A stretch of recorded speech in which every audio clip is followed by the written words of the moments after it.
One of the best things about cooking is that it's an art, and there are a lot of different ways to accomplish the same goal. In my last video, I was trying to thicken a bean chili, and I used another can of beans to do it, but there are a lot of other amazing options in the comments. So I would like to present to you a complete list on how to thicken soup and sauces depending on what your goal is. And if I've missed anything, make sure you let me know in the comments. You can use mashed potatoes or instant mashed potatoes. You can use a cornstarch slurry. That one came up a lot, but I want to make sure you know you can't just sprinkle cold raw cornstarch over a hot boiling liquid or it will get clumpy. You must make it a slurry by mixing it with cold water first and then introducing it so that it doesn't clump. A roux is a delicious and classic way to thicken things. You do need to cook the roux so it doesn't taste like raw flour, and a different way to do a roux is called a beurre manier. That is when you take flour and you mix it with soft butter into almost like a paste consistency, and that one's actually a little bit easier to add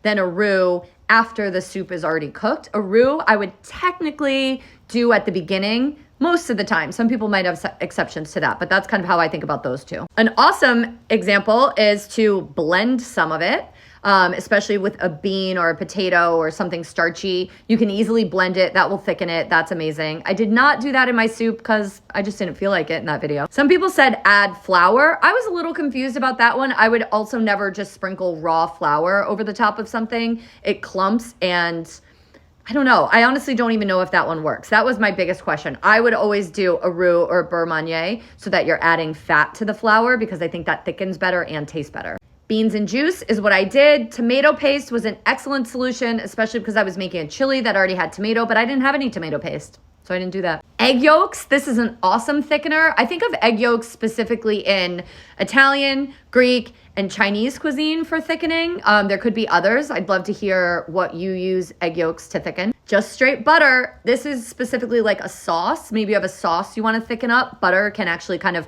bind that up a little bit, or if something that's going to chill, the butter would work too. You can just reduce it down. This is a really easy, basic way to thicken anything. But in the chili that I was making, I had also over salted it. So reducing it would have made it saltier, and that would not have solved my problem. So I added the beans and their juice in order to get more liquid and reduce the saltiness, but without just adding water, because water would make it thinner.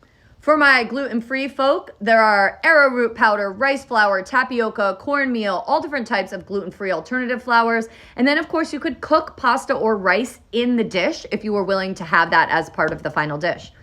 If you made it to the end, you're a real one.